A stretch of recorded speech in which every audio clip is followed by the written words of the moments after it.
Hello दोस्तों। Welcome back to affair with business. अपनी practice session के अंदर आज हमारी ये 6th क्लास है।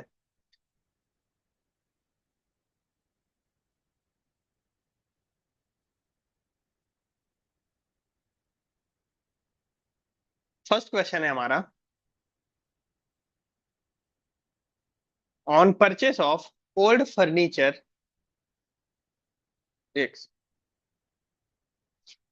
On purchase of old furniture the amount of ₹1000 spent on its repair should be debited to. पुराना फर्नीचर खरीदा गया, 1000 रुपए उसके रिपेयर पर खर्च किए गए, इसे कहाँ डेबिट किए जाएंगे? तो जब भी कोई हम पुरानी फिक्स एसेट, चाहे वो प्लांट एंड मशीनरी हो या फर्नीचर हो या कोई अदर फिक्स एसेट हो, कोई हम अगर सेकंड हैंड मतलब पुरानी खरीदते हैं तो उसको रिपेयर कराने का या उसको इंस्टॉल कराने का जो भी खर्चा होता है वो उस कैपिटल सॉरी उस फिक्स एसेट की कॉस्ट में ऐड कर दिया जाता है। और उसके लिए जर्नल एंट्री क्या बनती है? Fix asset account debit to cash या बैंक अकाउंट। यहाँ पे जैसे क्या एंट्री बनेगी? Furniture furniture account debit to cash account. ठीक है, ₹1000। So which account is debited? Furniture account is debited. सही आंसर आपका क्या हो जाएगा? B. Goods of ₹1000 taken away by proprietor for personal use should be credited to. तो देखिए, जब भी हमारा गुड्स अदर देन सेल, बेचने के अलावा अगर किसी भी वजह से गुड्स हमारा हमारे बिजनेस से जा रहा होता है तो हम किस अकाउंट को क्रेडिट करते हैं? हमेशा परचेस अकाउंट को क्रेडिट करते हैं। ठीक है, तो यहां पर भी कौन सा अकाउंट क्रेडिट होगा? परचेस अकाउंट का। पर्सनल यूज के लिए प्रोप्राइटर गुड्स लेके जा रहा है, बिजनेस से गुड्स जा रहा है, तो हम उसके लिए परचेस अकाउंट को क्रेडिट करेंगे। सही अकाउंट सी होगा। अब यहाँ पे एग्जाम के अंदर वेरिएशन में क्वेश्चन पूछता है, जैसे अभी ये पर्सनल यूज के लिए गुड्स लेके जा रहा है। कभी क्वेश्चन पूछता है कि गुड्स को डोनेट कर दिया गया तो किस अकाउंट को क्रेडिट करेंगे? परचेस अकाउंट को। गुड्स जल गया तो भी परचेस अकाउंट को क्रेडिट करेंगे। गुड्स चोरी हो गया तो भी परचेस अकाउंट को डेबिट करेंगे। तो किसी भी वजह से अगर हमारा बिजनेस के अंदर गुड्स जा रहा है तो हम हमेशा परचेस अकाउंट को क्रेडिट करेंगे।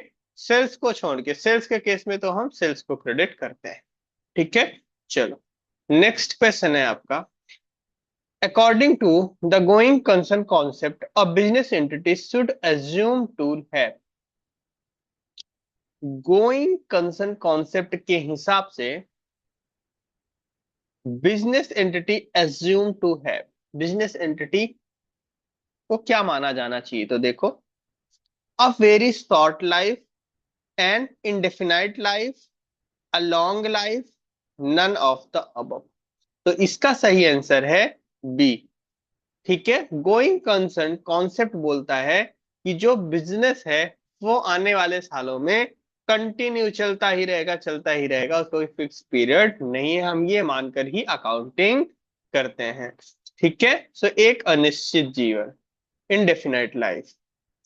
नेक्स्ट क्वेश्चन है आपका, in the balance sheet contingent liability is shown because of. देखो, बैलेंस शीट के अंदर फुट नोट में, बैलेंस शीट के मेन पार्ट के अंदर नहीं बल्कि नोट्स के अंदर क्या दिखाया जाता है? कंटिंजेंट लाइबिलिटी, संभाव्य दायित्व जिसे हम बोलते हैं या आकस्मिक देयता बोलते हैं, है ना, इसे दिखाया जाता है। ये क्यों दिखाया जाता है? हम समझते हैं कंटिंजेंट लाइबिलिटी क्या होती है। तो कंटिंजेंट लाइबिलिटी वो लाइबिलिटी होती है जिसका भविष्य में होना या ना होना किसी घटना के होने या ना होने पर निर्भर करता है।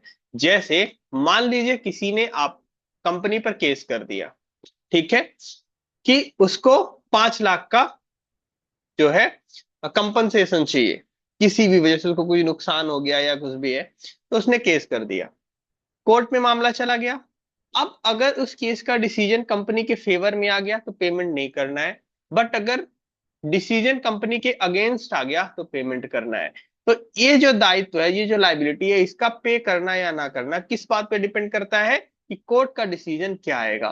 तो it is called contingent liability. ऐसे ही सपोज कोई टैक्स का नोटिस आया, गवर्नमेंट बोल रही है कि आपने टैक्स इवेट किया, आपको इतना और टैक्स पे करना है, कंपनी बोली नहीं हमने लॉ के हिसाब से टैक्स पे किया है, ठीक है, इसके लिए मामला कोर्ट के अंदर चला गया। अब अगर कंपनी के अगेंस्ट में डिसीजन आता है तो वो लाइबिलिटी कंपनी की हो जाएगी, और कंपनी के फेवर में डिसीजन आता है तो वो लाइबिलिटी कंपनी को पे नहीं करनी पड़ेगी। तो इस टाइप की लाइबिलिटी को हम क्या बोलते हैं, कंटिजेंट लाइबिलिटी। क्योंकि इनका होना या ना होना सर्टेन नहीं है, इसलिए इसको फाइनेंशियल स्टेटमेंट के अंदर, बैलेंस शीट के अंदर शो नहीं किया जाता, बल्कि इसको फुट नोट में दिखाया जाता है अलग से। अब क्वेश्चन पूछ रहा है ऐसा क्यों किया जाता है, क्यों फुट नोट के अंदर दिखाया जाता है? Convention of disclosure, convention of materiality, convention of consistency, none of the above. So ये आपका सही आंसर होगा ए, कन्वेंशन ऑफ डिस्क्लोजर, प्रकटीकरण की परिपाटी या प्रकटीकरण का सिद्धांत भी कह सकते हैं। ऐसा इसलिए दिखाया जाता है जिससे फाइनेंशियल स्टेटमेंट में सारी की सारी चीजें पूर्णतः पूरी तरह से डिस्क्लोज हो जाए, पता चल जाए। जो यूजर हो फाइनेंशियल स्टेटमेंट का, उसको ये पता चल जाए कि हाँ, फ्यूचर में कंपनी के इतने की कंटिजेंट लायबिलिटी आ सकती है, और वो उस बेसिस पर डिसीजन ले। तो सारी की सारी चीजें डिस्क्लोज हो जाए, इसलिए कंटिजेंट लायबिलिटी को शो किया जाता है। So it is convention of disclosure. Convention of materiality क्या है? भौतिकता या सारवांता का सिद्धांत भी इसे बोलते हैं। इसका मतलब है कि कोई भी चीज जो कंपनी के लिए मटेरियल है उसको डिस्क्लोज किया जाना चाहिए। मटेरियल का मतलब होता है कि जिसकी वजह से यूजर का डिसीजन इन्फ्लुएंस हो सकता है, यूजर प्रभावित हो सकता है, ठीक है। मटेरियलिटी बहुत ही सब्जेक्टिव चीज है, कोई चीज किसी के लिए मटेरियल हो सकती है तो किसी के लिए इमटेरियल हो सकती है। जरूरी नहीं है कि कोई चीज आपके लिए मटेरियल है तो सबके लिए मटेरियल हो, है ना। बट अगर कोई चीज कंपनी के लिए मटेरियल है, महत्वपूर्ण है, तो उसको उसकी अकाउंटिंग की जानी चाहिए, उसको डिस्क्लोज किया जाना चाहिए। Convention of consistency, convention of consistency बोलता है कि अगर कोई मेथड एक फाइनेंशियल ईयर के अंदर कंपनी ने यूज किया है, तो अगले कंटिन्यू ईयर्स के लिए, आने वाले सालों के लिए भी कंपनी वही मेथड्स लागू करेगी, वही मेथड्स अपनाएगी। कंपनी बार बार मेथड्स को चेंज नहीं कर सकती है। For example company WDV method से डेप्रिसिएशन चार्ज कर रही है, तो हर साल कंपनी डब्ल्यूडीबी मेथड ही यूज करेगी। ऐसा नहीं कि एक साल में WDV, next year SLM, WDV SLM, ऐसा कंपनी नहीं करेगी due to convention of consistency. अगर कंपनी को चेंज करना है तो सर्टेन कंडीशंस के अंदर ही कंपनी उस चीज को चेंज कर सकती है। क्लियर है? So it is convention of disclosure. Correct answer is A. Next question है, revenue is consider as earning wealth. So जो रेवेन्यू है, इनकम है, उसको कब इनकम मान लिया जाता है, कब उसको रिकॉर्ड कर लिया जाता है? When sale is affected, production is done, cash receive, none of the above. So सही आंसर है व्हेन सेल इज इफेक्टेड। जब सेल्स हो जाती है तो उस रेवेन्यू को रेवेन्यू कंसिडर किया जाता है, सेल्स रिकॉर्ड किया जाता है। प्रोडक्शन डन, प्रोडक्शन डन का मतलब माल बन गया, तो क्या माल के बनते ही उसको इनकम रिकॉर्ड कर लेते हैं? ऐसा नहीं है, क्या पता माल ना बिके, है ना। सो उसको तब इनकम नहीं बुक करते हैं, बल्कि जब एक्चुअल में सेल इफेक्ट हो जाती है, सेल हो जाती है, तब उसको रिकॉर्ड किया जाता है। कैश रिसीव्ड, जब कैश मिलता है, नहीं, ये कैश सिस्टम के अंदर होता है। नॉर्मली तो बिजनेस के अंदर अक्रूवल सिस्टम फॉलो होता है, अक्रूवल सिस्टम के अंदर कैश मिले चाहे ना मिले, अगर सेल इफेक्ट हो गई है तो उसकी रिकॉर्डिंग हो जाती है।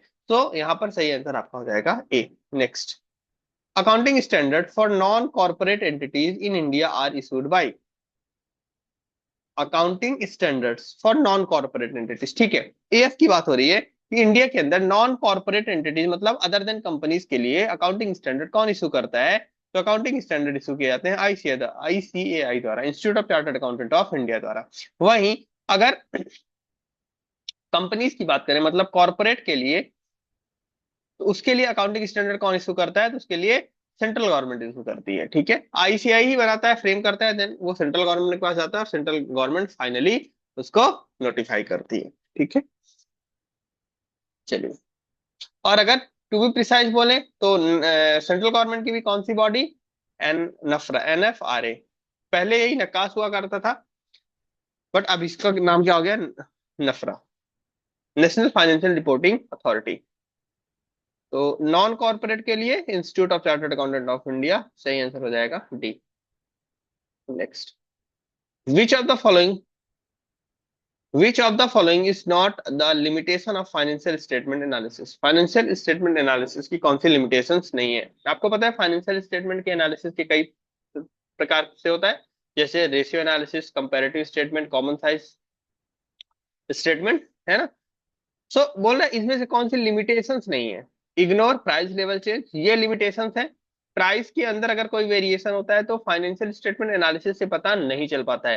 सपोज करिए आप फाइनेंशियल ईयर 2023-24 के फाइनेंशियल स्टेटमेंट एनालाइज कर रहे हो, और 24-25 के अंदर उस चीज की प्राइस में सब्सटेंशियली वेरिएशन आ गया, तो क्या फ्यूचर में जो प्राइस में चेंज होने वाला है उसको इस फाइनेंशियल स्टेटमेंट में शो हो रहा है? नहीं हो रहा है।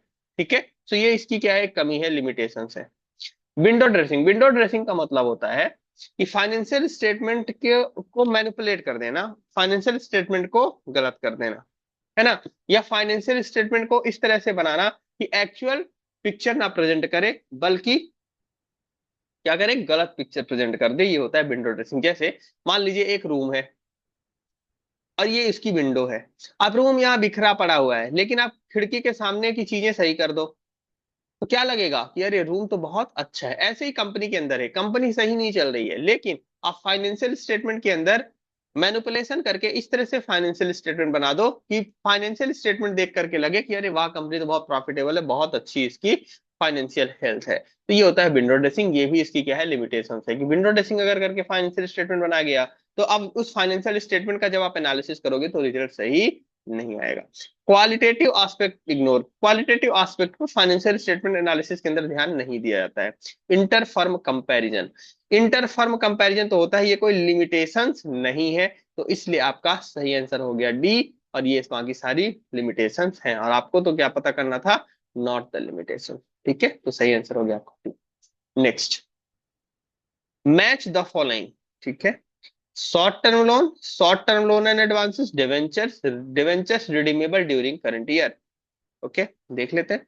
डिवेंचर्स तो क्लियर है, लॉन्ग टर्म है, तो थर्ड से थर्ड तो मिल ही जाएगा। थर्ड से थर्ड किस किस में है, यहाँ थर्ड से फोर्थ है तो ये कट गया, थर्ड से टू है कट गया, थर्ड से थर्ड इसमें है, थर्ड से थर्ड इसमें है, तो या तो सी होगा आंसर या तो डी होगा। Short term loan, other current liability या शॉर्ट टर्म बोरोइंग। तो शॉर्ट टर्म लोन को दिखाया जाता है बैलेंस शीट के अंदर शॉर्ट टर्म बोरोइंग के अंदर, तो फर्स्ट से सेकंड मैच होगा, तो फर्स्ट से सेकंड। ठीक है, इसका मतलब ये भी गलत है, तो सही आंसर तो इतने से ही पता चल गया सी, लेकिन बाकी भी आप देख लो एक बार। Short term loan and advances current investment के अंदर आ जाएंगे। Debenture redeemable during the year, ये हो जाएगा आपका अदर करंट लाइबिलिटी। ठीक है, तो सेकंड का फोर्थ हो जाएगा, एंड फोर्थ का वन हो जाएगा। सही आंसर आपका हो जाएगा सी। ठीक है, ये प्रेजेंटेशन ऑफ फाइनेंशियल स्टेटमेंट का क्वेश्चन है। Next, when an asset is acquired on hire purchase system, the asset account is debited with the asset in the books of hire purchaser। तो जब हायर परचेस के अंदर books को किस price पर record किया जाता है, तो हायर परचेस के अंदर सॉरी, एसेट को कैश प्राइस पर रिकॉर्ड किया जाता है। सही आंसर हो जाएगा बी। नेक्स्ट,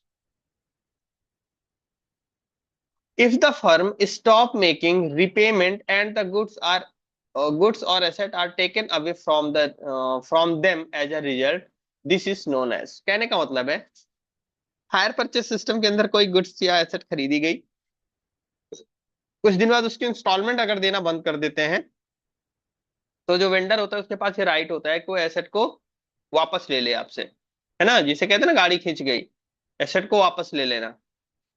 तो अगर एसेट को वापस ले लिया जाता है तो उस केस में इस चीज को क्या कहते हैं, कैंसिलेशन, फॉरफीचर, रिपोजेशन या एन्यूलमेंट।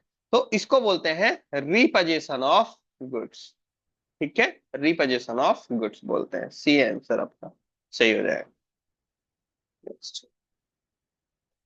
ठीक है, देखो रिपोजिशन के बारे में ये दिया हुआ है, पढ़ लेंगे। In hire purchase agreement the hire purchaser has to pay up the last instalment to obtain the ownership, है ना। अगर ऑनरशिप के लिए सारी इंस्टॉलमेंट पे करना होता है। In case of default by the hire purchase the hire vendor may repurchase the goods, hire vendor अगर इंस्टॉलमेंट नहीं पे की जा रही है तो हायर वेंडर गुड्स को वापस ले सकता है।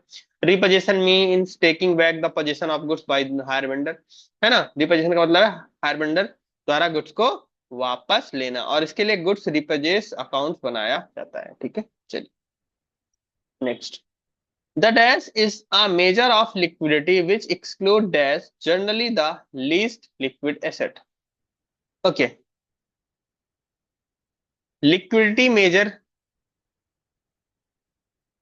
The dash is the measure of liquidity. ठीक है, लिक्विडिटी का मेजर किसके द्वारा किया जाता है, या कौन क्या है जिसके द्वारा लिक्विडिटी मेजर की जाती है। And which exclude dash. Okay, current ratio,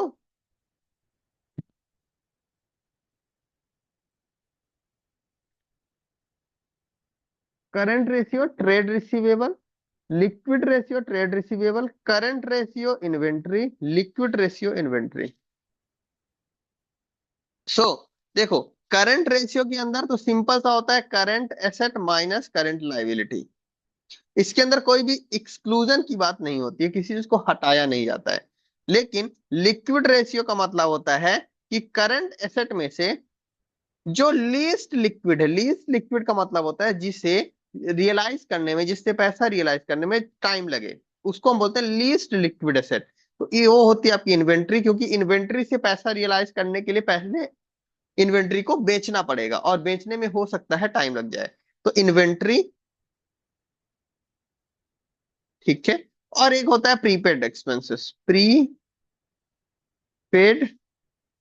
expenditure, ठीक है, इसको एक्सक्लूड कर दिया जाता है। तो क्या आती है आपकी क्विक एसेट, और quick asset divided by current liability को हम क्या बोलते हैं, क्विक रेशियो। ठीक है, या लिक्विड रेशियो भी इसी को बोलते हैं। तो सही आंसर होगा the liquid ratio is a measure of liquidity which exclude inventory generally the least liquid asset. ठीक है, तो लिक्विड एसेट जिसमें से इन्वेंट्री को एक्सक्लूड किया जाता है। तो करेक्ट आंसर होगा आपका D. Next, current liability,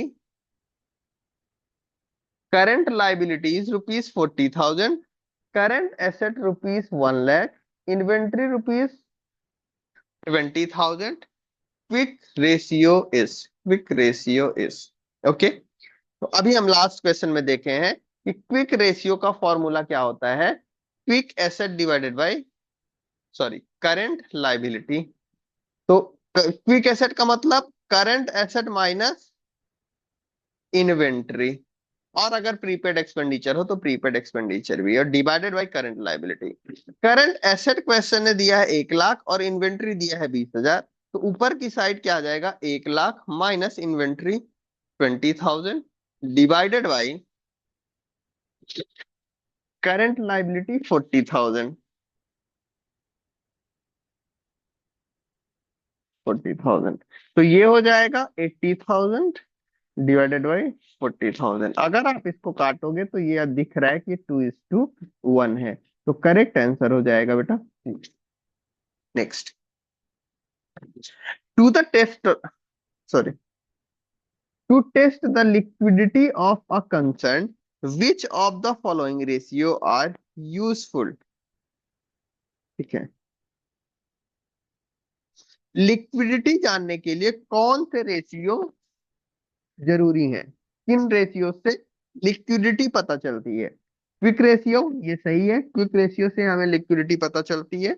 net profit ratio, ये गलत है, नेट प्रॉफिट रेशियो से लिक्विडिटी नहीं पता चलती, बल्कि प्रॉफिटेबिलिटी पता चलती है। Net profit ratio, gross profit ratio, है ना, ये सब क्या होते हैं, प्रॉफिटेबिलिटी रेशियो होते हैं। Debt equity ratio, debt equity ratio से लिक्विडिटी का पता नहीं चलता, बल्कि लॉन्ग टर्म सॉल्वेंसी का पता चलता है। तो ये सॉल्वेंसी रेशियो होता है। कौन सा रेशियो होता है ये, सॉल्वेंसी रेशियो होता है।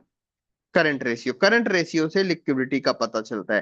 तो कौन कौन सा सही आंसर हो गया आपका, एक क्विक रेशियो, एक current ratio, first and fourth, first and fourth मतलब बी। ठीक है, next, whether credit on input should be availed based on receipt of document or receipt of goods। Input जो है मतलब आईटीसी कब मिलता है, क्या गुड्स के मिल जाने पर मिल जाता है या डॉक्यूमेंट के मिल जाने पर मिलता है। तो देखिए, आईटीसी लेने की जो कंडीशंस है आप नोट भी कर लें।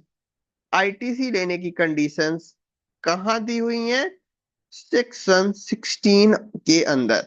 और सेक्शन 16 बोलता है कि किसी चीज की इनपुट टैक्स क्रेडिट तब मिलेगी जब गुड्स या सर्विस एक्चुअली रिसिपिएंट को मिल गया है, उससे रिलेटेड डॉक्यूमेंट रिसिपिएंट को मिल गया है, उसका टैक्स जो गुड्स या सर्विस आ रही है तो सप्लायर ने उसका टैक्स पे कर दिया है और सप्लायर ने रिटर्न फाइल कर दिया है। जब ये सारी कंडीशंस फुलफिल होंगी तभी इनपुट टैक्स क्रेडिट मिलेगी, है ना। तो receipt of goods, receipt of documents, both, either receipt of documents और रिसिप्ट ऑफ गुड्स। तो यहां पर आंसर होगा आपका बी, है ना। आईटीसी तब मिलेगी जब गुड्स भी मिल गया हो और गुड्स भी मिल गया हो और उसका डॉक्यूमेंट, डॉक्यूमेंट का यहाँ पे मतलब है इनवॉइस, बिल की कॉपी भी पोजीशन में हो, मिल गई हो, तो ही इनपुट टैक्स क्रेडिट मिलेगी। तो करेक्ट आंसर हो गया आपका जी। अगला क्वेश्चन है, ये देखो यहाँ पे कंडीशंस दी हुई हैं कि इनपुट टैक्स क्रेडिट कब मिलती है। और डीलर के पास टैक्स इनवॉइस होना चाहिए, गुड्स या सर्विस मिल गई हो, रिटर्न फाइल हो गया हो, गवर्नमेंट को टैक्स पे हो गया हो। When goods are received in instalment ITC can claimed only when, अगर गुड्स इंस्टॉलमेंट में मिल रहा है ना, कि कुछ पार्ट अभी भेज दिया गया, कुछ पार्ट बाद में, कुछ पार्ट बाद में, तो इस केसेस के अंदर आईटीसी तब ली जाएगी जब आखिरी इंस्टॉलमेंट गुड्स की मिल गई हो, आखिरी लॉट मिल गया हो। No ITC be allowed if depreciation has been claimed. देखो, अगर कोई कैपिटल गुड्स है तो उस पर जो टैक्स वाला पोर्शन है उसकी इनपुट टैक्स क्रेडिट तभी अलाउ होगी जब उस पोर्शन पे डेप्रिसिएशन क्लेम नहीं किया जा रहा है, मतलब टैक्स को कैपिटलाइज नहीं किया जा रहा है। अगर टैक्स को कैपिटलाइज किया जा रहा है, मतलब टैक्स को एसेट की कॉस्ट में जोड़ के रिकॉर्ड किया जा रहा है, तो इनपुट टैक्स क्रेडिट नहीं मिलेगी। अगर मैं संक्षिप्त में कहूं तो या तो डेप्रिसिएशन मिलेगा या तो इनपुट टैक्स क्रेडिट मिलेगी, दोनों एक साथ अलाउ नहीं होंगे। On tax component, a person registered under composition scheme in GST can not claim ITC. Composition वाले को वैसे भी इनपुट टैक्स क्रेडिट नहीं मिलती है, आपको मैंने जीएसटी के अंदर बहुत अच्छे से ये चीज बताई हुई है कि कंपोजिशन के अंदर क्या क्या रिस्ट्रिक्शंस होती हैं। क्लियर है, चलिए next. In case supplier has deposited the taxes but the receiver has not received the document, is receiver entitled to avail credit. अभी हमने देखा है कि सप्लायर ने टैक्स डिपॉजिट कर दिया है लेकिन रिसीवर के पास डॉक्यूमेंट नहीं है। हमने सेक्शन 16 की क्या कंडीशन देखी कि आईटीसी तभी मिलेगी जब डॉक्यूमेंट भी पास में हो। यहाँ पर चूंकि डॉक्यूमेंट पास में नहीं है इसलिए रिसिपिएंट को इनपुट टैक्स क्रेडिट अलाउ नहीं होगा। ठीक है, तो yes it will be auto populated in recipient monthly return. Auto populate तो हो जाएगा पर क्रेडिट मिलेगी नहीं। No as one of the condition of 16(2) is not fulfil. Section 16 sub section 2 की एक कंडीशन फुलफिल नहीं है, दैट्स वाई यहाँ पर इनपुट टैक्स क्रेडिट अलाउ नहीं होगी। सही आंसर हो जाएगा B. Yes the receiver can prove later the documents are, हो ठीक है, बाद में आप प्रूव करोगे, इससे कुछ नहीं होना है। क्योंकि यहाँ पर सेक्शन 16 की कंडीशन फुलफिल नहीं हुई इसलिए इनपुट टैक्स क्रेडिट अलाउ नहीं होगी। ठीक है, चलिए करेक्ट आंसर आपका क्या हो गया, बी।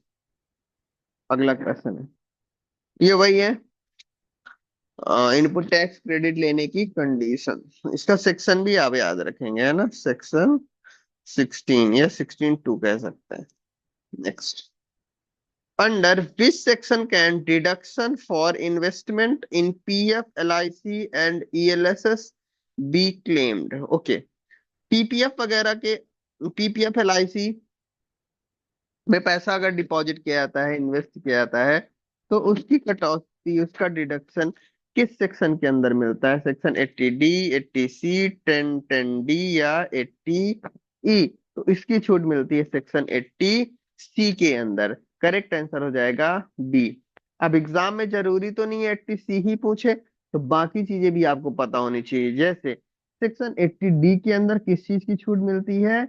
मेडिक्लेम की छूट मिलती है। मेडिक्लेम इंश्योरेंस या मेडिकल इंश्योरेंस या मेडिक्लेम अगर है, मेडिकल एक्सपेंडिचर है उसका, मतलब मेडिकल से रिलेटेड है। सेक्शन 80D, 80C हमारा हो ही गया एलआईसी वगैरह का। सेक्शन 10(10)D, इसका एग्जम्पशन मिलता है अगर कोई लाइफ इंश्योरेंस था, है ना, और उसकी मैच्योरिटी मिलती है, इंश्योरेंस की मैच्योरिटी मिलती है, तो उसका एग्जम्पशन मिलता है सेक्शन 10(10)D के अंदर, subject to certain condition. Section 80E E से एजुकेशनल लोन है ना, हायर एजुकेशन के लिए लोन दिया गया तो उस पर पे किए जाने वाले इंटरेस्ट की छूट मिलती है अंडर सेक्शन 80 ई। तो ये था आपका इनकम टैक्स का क्वेश्चन चैप्टर 6 का और एग्जाम इनकम मिला के। Next, what is the rate of income above 10 lakh under new tax regime for the financial year 24-25। ठीक है, तो फाइनेंशियल ईयर 24-25 के लिए, 24-25 के लिए tax rate new tax regime के अंदर क्या है। तो आपको पता हो 24-25 के लिए 3 लाख तक तो नील था, है ना।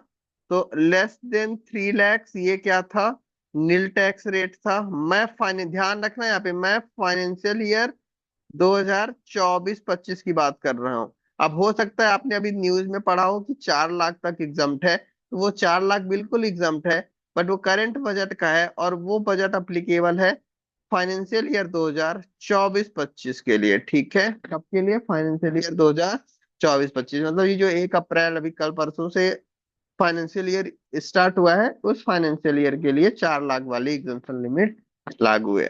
क्वेश्चन ने 24-25 का पूछा है, तो up to 3 lakh there is no tax, then 3 to 7 lakhs rate is 5%, फिर है आपका 7 to 10 lakhs रेट है 10%, 5, 10, 15 ऐसे ही चलता है। अब ऐसे भी याद करते हैं 5, 10, 15, 20, ठीक है, और 20 के बाद इसमें 30% है ना, 20 के बाद 25 नहीं है, बल्कि इसमें अभी जो चेंज हुआ है उसके अंदर 25 रेट भी है।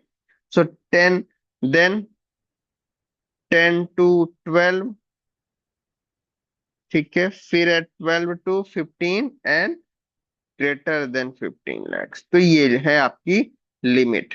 तो आपका क्वेश्चन ने पूछा क्या है, 10 लाख से ज्यादा पर, तो 10 लाख से ज्यादा पर मतलब 10 से 12 वाला स्लैब 15%, सही आंसर हो जाएगा जी। ठीक है, और यही अगर हम इस साल की बात करें, तो इस साल लेस देन 4 lakhs पर नील टैक्स है, कोई टैक्स नहीं है। ठीक है, फिर आपका 4 से 8 का स्लैब है और वहां पर टैक्स रेट कितना है, 5%। अब हर 5-5% पे टैक्स है, 5, 10, 15, 20, 25 और 30। ठीक है, पहले यहाँ पे 25 मिसिंग था। ठीक है, फिर है ये 8 से 12, 12 से 16 लाख है, 16 लाख से 20 लाख है। अब 4-4 लाख की चीजें चलेंगी। ठीक है, 20 से 24, से पहले 3-3 लाख की चल रही थी, और मोर देन 24 लैक्स। और इसके अंदर आपने सुना होगा कि अप टू 12 लैक्स, 12 लाख तक एग्जम्पशन मिलता है, जिस वजह से 12 लाख तक की इनकम पे कोई टैक्स नहीं है फ्रॉम द फाइनेंशियल ईयर 24-25। जो पहले क्या था, 7 लाख की लिमिट, यहाँ पर कितनी लिमिट थी, अगर पूछे एग्जाम्पशन की न्यू स्कीम में, तो 7 लाख थी, ओल्ड में कितनी थी, 5 लाख थी। क्लियर है, तो यहाँ पे मैंने आपको कई सारी चीजें बता दी हैं income tax. Next, marginal costing is based on which of the following principle. Marginal costing किस प्रिंसिपल पर आधारित है, fixed cost change with output, गलत है, आउटपुट के हिसाब से fix asset change, fix cost change नहीं होती है। Only variable cost are consider for decision making, बिल्कुल इसी पर बेस्ड है। मार्जिनल कॉस्टिंग में केवल वेरिएबल कॉस्ट को ही डिसीजन मेकिंग के लिए कंसिडर किया जाता है, सही answer B. All cost are consider for decision making नहीं, depreciation is a marginal cost नहीं, तो आपका सही आंसर हो जाएगा B. Next, contribution is calculated as, तो कंट्रीब्यूशन का क्या फॉर्मूला है, सिंपल से है, sale minus variable cost equal to contribution. So sales minus fixed cost, sales minus variable cost, sales minus total cost, ये तो नेट प्रॉफिट ही आ जाएगा यहाँ पर। Variable cost minus fixed cost नहीं, तो करेक्ट आंसर है बेटा B. Next, the margin of safety is calculated as, margin of safety MOS कैसे कैलकुलेट होता है, तो जो बीपी वाला पॉइंट होता है उसके ऊपर के पोर्शन को हम बोलते हैं मार्जिन ऑफ सेफ्टी, MOS। ठीक है, तो इसका फॉर्मूला क्या हो जाएगा, total sales minus break even point या break even sales. So break even minus sales minus BP, BP minus, नहीं ये होगा आपका सही answer A, sales minus BP. Correct answer हो गया ए। ठीक है, तो ये था आपका practice session, practice cum revision session, क्योंकि हमने कॉन्सेप्ट भी डिस्कस करते हुए चले। ठीक है, थैंक यू सो मच दोस्तों, थैंक यू।